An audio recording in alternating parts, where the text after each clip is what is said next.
man shama ramadhana, siapa yang puasa Ramadan, thumma atba'ahu sittan min Syawal, kemudian dia iringi dengan 6 hari di bulan Syawal. Berarti puasa Ramadannya harus penuh terlebih dahulu, selesai utuh 1 bulan. Maka bagi Anda yang punya utang puasa harus diqadha dulu, baru setelah itu dia melaksanakan puasa Syawal. Ini jika Anda ingin mendapatkan keutamaan puasa Syawal yang dikatakan dalam hadis tersebut, ka'ana kasiyamid dahr, dia mendapatkan pahala seperti puasa setahun. Berkaitan dengan orang yang masih punya utang Ramadan, apakah diperbolehkan bagi dia untuk melaksanakan puasa 6 hari di bulan Syawal? Untuk orang yang punya utang puasa Ramadan, utang puasa Ramadan boleh diqadha sampai datang bulan Sya'ban tahun berikutnya, intinya sebelum masuk Ramadan tahun berikutnya. Sebagaimana yang pernah terjadi pada Ibunda Aisyah radhiyallahu anha. Beliau pernah menyampaikan, kana yakunu alayya as-saumu min Ramadan, fama astati'u an aqdiya illa min Sya'ban.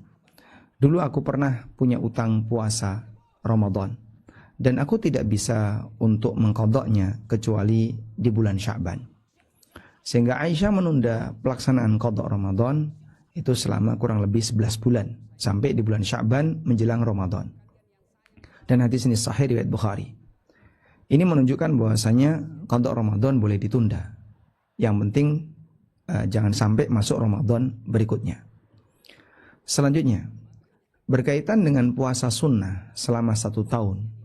Kita tahu bahwasanya syariat ini menyediakan beberapa puasa sunnah yang berkaitan dengan momentum tertentu, atau puasa sunnah yang berkaitan dengan hari tertentu.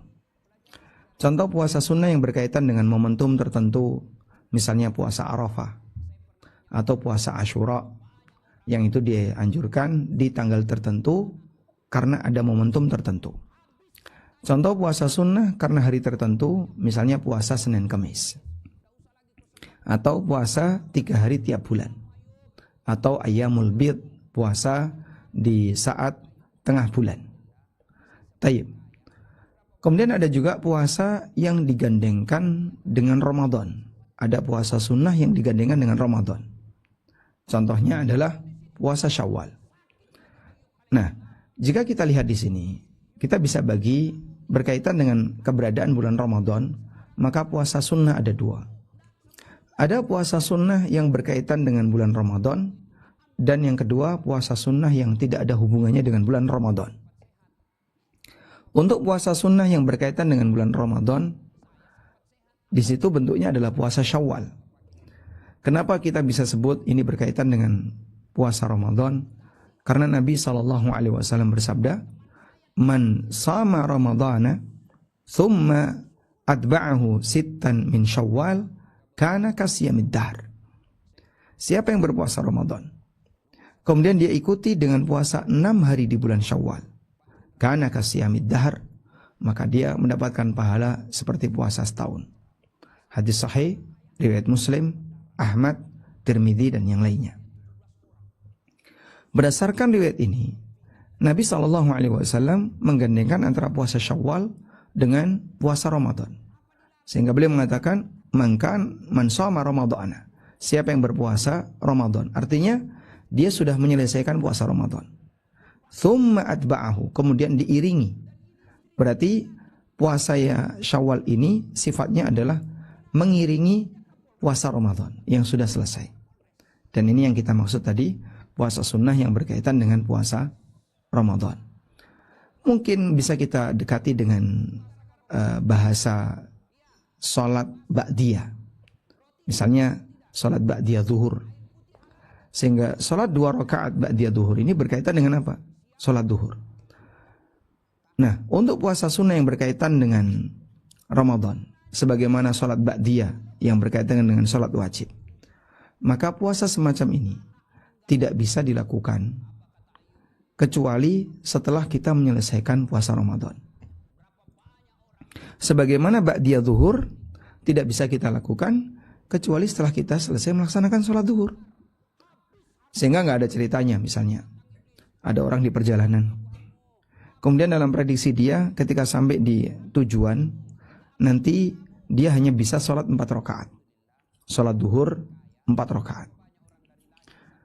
misalnya macet, kemudian dalam prediksi dia nanti saya akan sampai di lokasi ini nggak bisa gerak ya mobilnya, kemudian nanti akan sampai di lokasi kurang lebih menjelang asar 15 menit.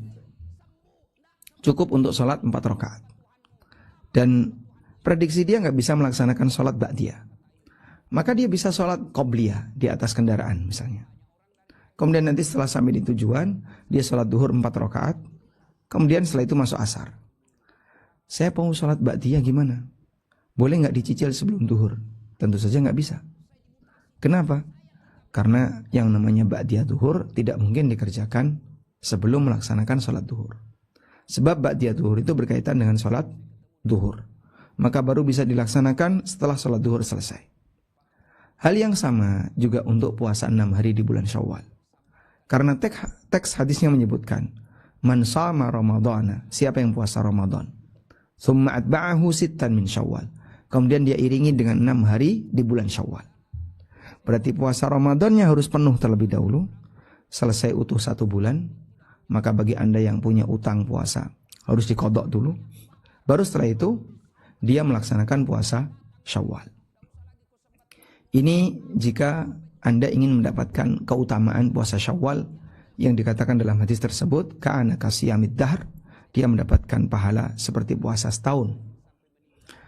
Lain halnya kalau misalnya dia tidak ingin atau tidak sedang mengejar keutamaan puasa Syawal, sehingga dia tidak puasa Syawal. Lalu misalnya masuk tanggal 9 Dzulhijjah, Syawal, Dzulqa'dah, Dzulhijjah. Dia masih punya utang puasa 7 hari. Sementara pas itu adalah tanggal 9 Dzulhijjah. Boleh enggak dia melaksanakan puasa Asyura atau melaksanakan puasa Arafah, sementara dia belum menyelesaikan utang puasanya? Wallahu ta'ala alam. Dalam hal ini ulama berbeda pendapat, apakah diperbolehkan ataukah tidak. Dan pendapat yang lebih kuat hukumnya boleh, sehingga orang ini bisa melaksanakan puasa sunnah Arafah atau puasa sunnah Asyura meskipun dia sedang punya utang puasa. Karena diperbolehkan puasa sunnah walaupun utang puasa Ramadan belum selesai. Dan di antara dalilnya adalah keterangan Aisyah tadi. Kana yakunu alayya as-sawmu min Ramadan. Aku punya utang puasa Ramadan, fama astati'u an aqdiya illa fi Sya'ban. Dan aku tidak bisa mengqadanya kecuali di bulan Sya'ban. Dan tidak mungkin seorang wanita salihah sekelas Aisyah radhiyallahu anha sama sekali tidak pernah melakukan puasa sunnah. Sehingga beliau mungkin melakukan puasa sunnah, tapi untuk qadanya beliau tunda sampai akhir. Salah satu di antara pertimbangannya adalah karena puasa qada itu statusnya wajib, dan beliau tidak ingin ketika puasa wajib sementara ada Rasulullah SAW, sehingga puasa wajib tidak bisa dibatalkan. Maka beliau tidak ingin ketika Nabi SAW sedang ada hajat dengan beliau, sementara hajat itu tertahan karena Aisyah radhiyallahu anha sedang melaksanakan puasa wajib.